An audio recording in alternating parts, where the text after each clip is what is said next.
Hello, welcome to Storytime Castle. Today's story is called Mr. Pusskins, a love story. It was both written and illustrated by Sam Lloyd.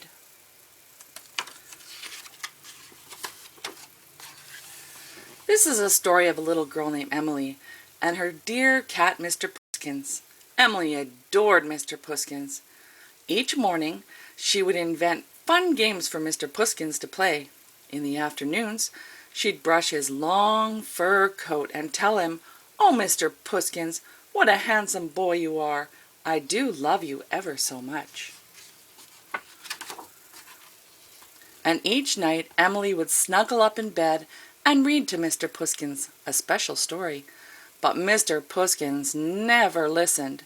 The girl's constant babbling, blah-de-blah-de-blah-blah, bored his whiskers off.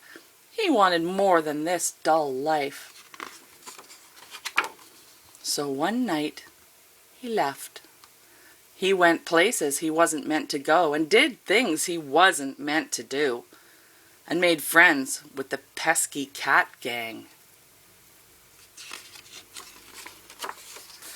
Meow, meow, meow. Life without Emily was such naughty fun.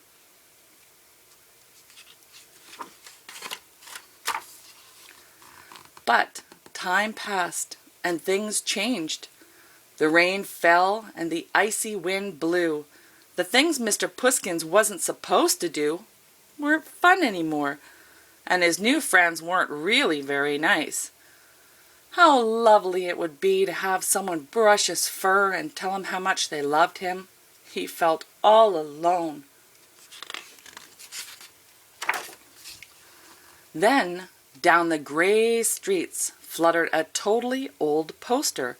It was a picture of Mr. Pusskins. He stared at the photo. What a bad-tempered cat he looked. Emily had given him everything a cat could ever dream of, but he had never been nice to her. How sorry he felt.